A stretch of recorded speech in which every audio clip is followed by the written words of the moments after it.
Hey guys, what's up? Squintinger here. So here's a coin store video from September the 14th. I went. I paid $13.45 for all of these coins here, plus another coin over there. You will see that last because it is the best find. But yeah, I did good. I did pretty good this time around. I actually surprisingly got a couple wheat pennies for my book. Couple replacements and some other stuff like that. So yeah, let's get into it. So the first find, and I apologize, I'm kind of out of breath right now. I don't know why. I just kind of get out of breath sometimes. So the first thing I bought was a small 1 gram USCG 1 gram of 0.999 pure silver bar. I saw this one in the case, in the table case, glass table, you know, and you can see through. It was in there. It was actually in a bucket of. They have like a little bin of coin rolls from like the 60s, you know, coin tubes and stuff with 60s cents in them that no one ever buys. So there's a bunch of dust in the bin, and stuff has fallen in from, you know, shelf to shelf and to that bin over the time. And there was a rivet in there, and there was this small 1 gram bar, and I asked them, you know, how much they want for it, because you know, I go on Sundays, and not the parents, not the owners, but another worker there that I know who gives me awesome deals, said it would be 75 cents, so 15 cents over spot. So I picked it up. Why not? So I thought that's cool. I might throw that in a tray with some of you guys. So you know, it's just one of those additional things, you know, not really worth too much. We'll move over here to dimes. I got a 1934 Mercury dime, and I'll try to get this up nice. It's in really nice shape. Hope you guys can see that. I don't think my camera's totally focused, but it's in really nice shape. 1934, probably up in the VF plus condition. Might be an XF. Whoops, it's not an XF now. 1934. It's pretty decent shape. Never been cleaned, under my knowledge. Really nice big rim. You know, nice, not worn flat or anything. It's in really nice condition. Worth like $3 or $5, up in that range. This was also in the bin. A little bit of a better date.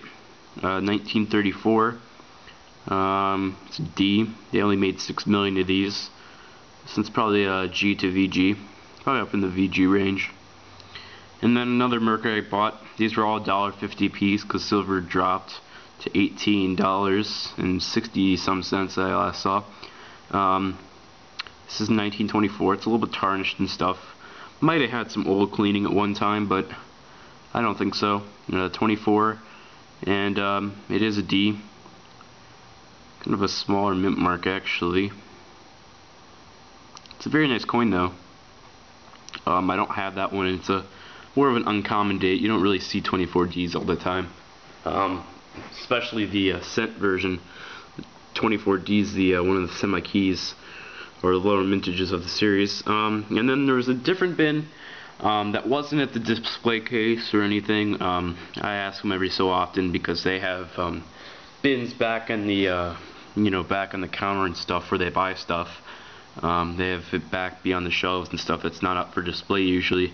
They have a couple tubes, and you know, it doesn't hurt to ask. And you know, there was a like a bin. It was actually like a cup, and it had a bunch of Canadian coins in it. And another one had a bunch of just junk silver from, you know, foreign junk silver and stuff, that the owner probably picked out instead of putting in the foreign coin bin like I always find it in. But what was funny is I'm going through the Canadian, and he gave me each of these Canadian nickels for 5 cents a piece, so face value really. So I got a 1947 Canadian nickel without the maple leaf on it, by the date. 1947 plain, George VI, 12-sided nickel. I got a really nice 1942. This one's like up in the XF to AU range. It might even be AU. I think it's AU. It's very nice. So I got a 37 with a dot next to the date. Just a little bit scratched up. That it's kind of scratched up there. You'll see there's a bunch of scratches, but since it's only going to be my book facing this way, it's not a bad coin. I also got a 1939. Oops. There's a little bit of a small rim ding, and looks like there's an eyelash hair there. Whoops. Small rim ding right there, but it's pretty decent shape. It is scratched though on George, so I wonder if these all came from the same person who sold it. They all got scratched pretty much in the same areas.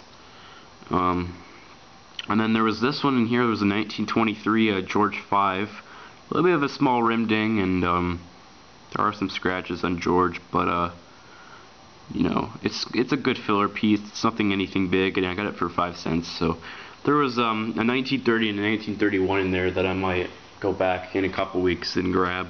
They weren't the greatest of all shape, but for 5 cents, I mean, you can't go wrong there.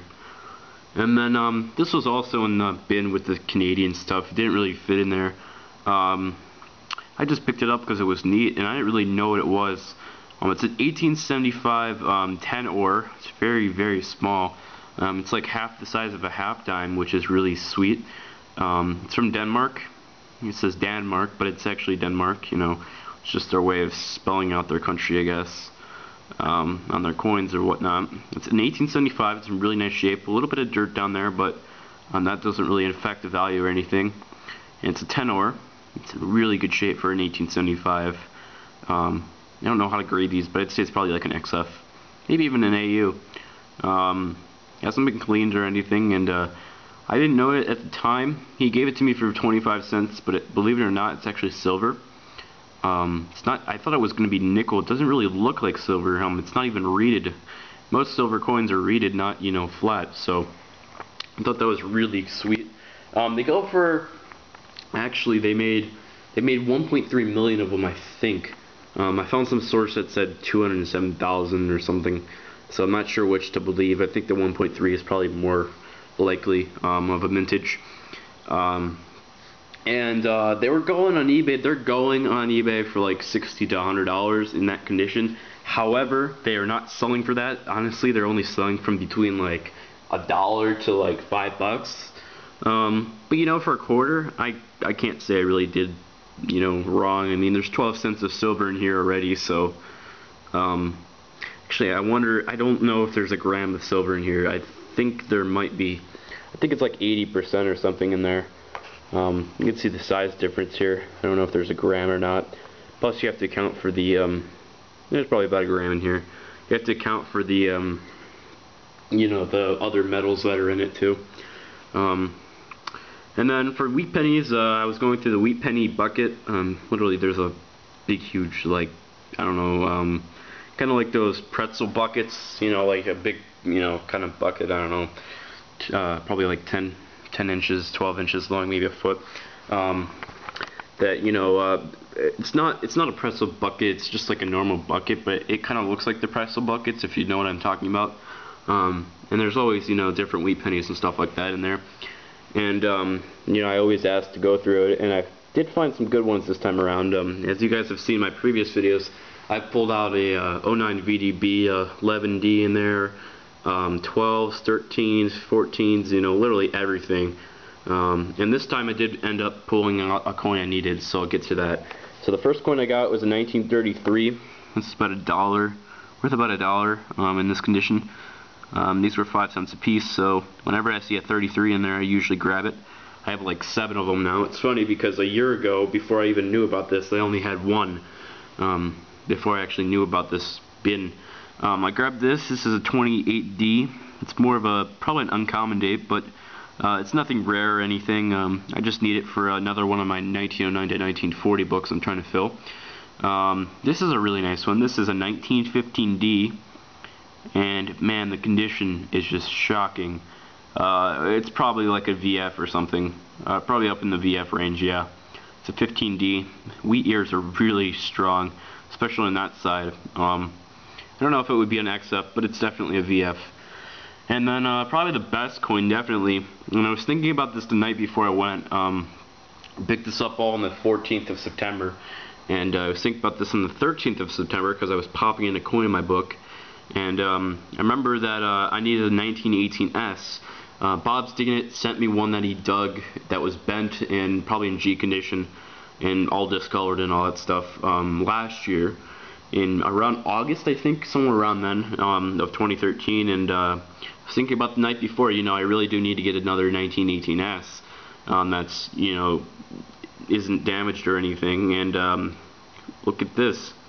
1918S, and probably about fine, or I don't think it would be VF necessarily. It might be VF20. Kind of weak there. It might have been clean, but I don't really think so. No, it doesn't really look like it's been clean. It looks like more like an album piece almost. Like someone had it in their coin book for a little while, and that's probably the case. Most of these probably came out of a book or something. And then lastly, guys, we got the best find. I picked this up for $7.50, which is lower than the normal $8 or $9 that they charge for these because, you know, silver prices and whatnot. But I did pick up a $half. And we'll show the reverse first because this is just an amazing coin. So keep in mind, I'm going through the bin, and usually I don't buy $half. Honestly, I bought a 63D Franklin back in 2007. That was my first Franklin that was uncirculated, and I bought my dad bought 3 other ones in 2005 when we first went to the show, or when we first went to the coin store when I was like 6 years old. Actually 6 or something like that, 6 turning 7, somewhere around there, 5 to 7, I don't remember. Bought a couple then. I don't really remember buying another one other than 33S I bought last year, but you know, it just goes to show I don't really buy them that often. Actually, no, I have bought quite a few. I bought 4 Walkers, including this one. No, 5 Walkers, including this one. A Benji, and 2 commemoratives, a Booker T. Washington and a 1952 something else. I don't remember what it's called. All I know is it has the America on the reverse. Forgot what it's called. But anyways, I'm going through the bin as usual, and there's a bunch of 64s in there and all that stuff. I'm going through and I pull out a 1920. Has a partial date, so not really worth buying, and it had an S mint mark, so a little bit of a tougher date. And then I pulled out a 1916D with the mint mark on the obverse. That was really cool. And then I pulled out a 1916. And as you guys may know, the 1916 had a mintage of 600,000, which is really low. Surprisingly, it's only worth $52 in G condition, according to Coins Magazine. But I didn't pick it up because it's only like an AG3, but still it might be worth like about $25 or so. But it was a little bit dented up and stuff. But this one here, I'm going through, you know, I find a 1919D and a 1919S. They were a little bit rough, but then I found this one. This one's in amazing condition. It's probably nice. What do you guys think? You guys tell me your opinion. I'm going to say a fine 12 or a VG10 on this one. So this one here, $half. You guys might not believe the date if you guys know stuff about Walking Liberties. So for $7.50, I picked up a 1919 plane. My gosh. They only made 962,000 of these, and when I bought it, I knew the mintage was kind of low. I didn't know the value though. I did a little bit of a Google search on my phone, and I found in G4 condition it's about a, you know, a $29 coin. It said PCGS coin value or whatever. So I went for it. You know, I took a risk because that's not always accurate. I looked in Coins Magazine. It says $13 in, I think, G condition. So that was off there. And VG's, no. It's like $26 in G condition. This is definitely not G condition. This is higher than G condition. VG condition was 32, and fine 12 was 78.50. I mean, it's amazing. There's a little bit of a rim ding up there. Small, very small. I don't think it would be noticed if you sent it off for grading. It's not like, you know, half the coin's been dinged in or anything like that. But there's really nothing noticeable. No, like, noticeable scratches or anything other than, You know, a small rim ding there and a small one right there. But other than that, I mean, this coin has a full date. Everything's beautiful with it. When I got home, I was freaking out a little bit because I couldn't believe I got such a nice coin. Honestly, this coin looks really nice in person. So, yeah, guys. So, thanks, guys, for watching. I've been just killing it there. Like I said, I picked it up all for $13.45. You know, this coin here just paid it off easily.